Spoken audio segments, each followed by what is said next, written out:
In a stern message to political parties, it has likely come as a response to the perception that the Election Commission of India has ceded ground to erring and motor-mouth politicians. The poll body on Saturday were announcing the schedule for the upcoming Lok Sabha polls and assembly elections in 4 states, put political leaders on notice by warning them of strict action in case they do not adhere to the Model Code of Conduct.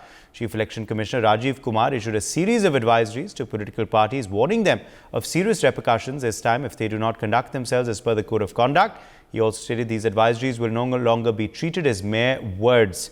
In the last assembly elections, the Supreme Court of India had called the Election Commission toothless for failing to act against political leaders who were making polarizing speeches.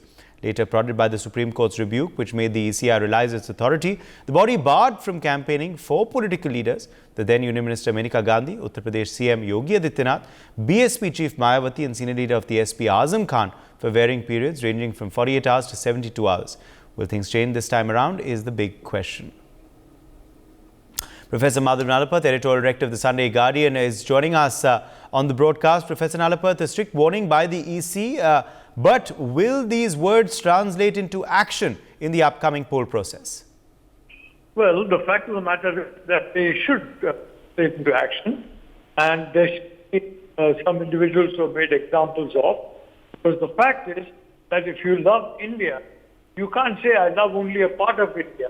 Whether it's a particular part of India in terms of geography, or in terms or in terms of the of community. It's that is very, very obvious in terms of common sense. So I'd like to say that I do hope that the Election Commission of India will take action. And okay, if the action is tested in the court, so be it.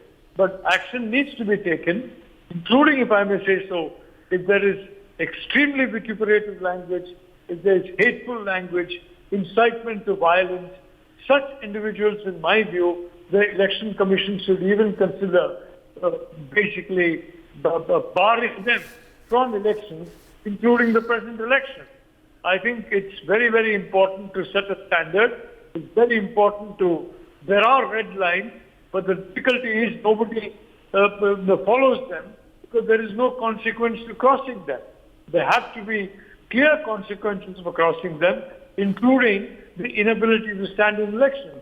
In this connection, I think the BJP has done well in excluding some known motor mouths from their list of Lok Sabha candidates this time around. And I think that kind of example needs to be followed by all political parties.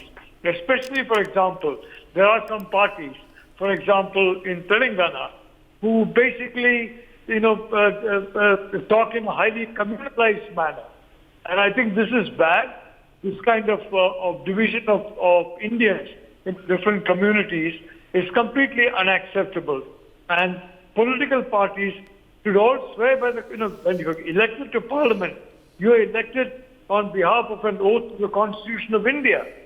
And if you as a political party promote individuals who are not really, if I may say so, loyal to the Constitution of India and to the ideals and objectives of that Constitution, then how on earth can you be saying that you are fit for entry into Parliament?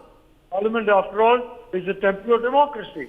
So from that point of view, I certainly hope that the Election Commission will make an example of individuals and will be very firm in ensuring that any kind of effort to segment society, to create hate, and above all, to cause violence will be completely checked by strict punishment. All right, Professor Nalapath, thank you for joining us with those details. For more such videos, subscribe to the NewsX YouTube channel, hit the bell icon.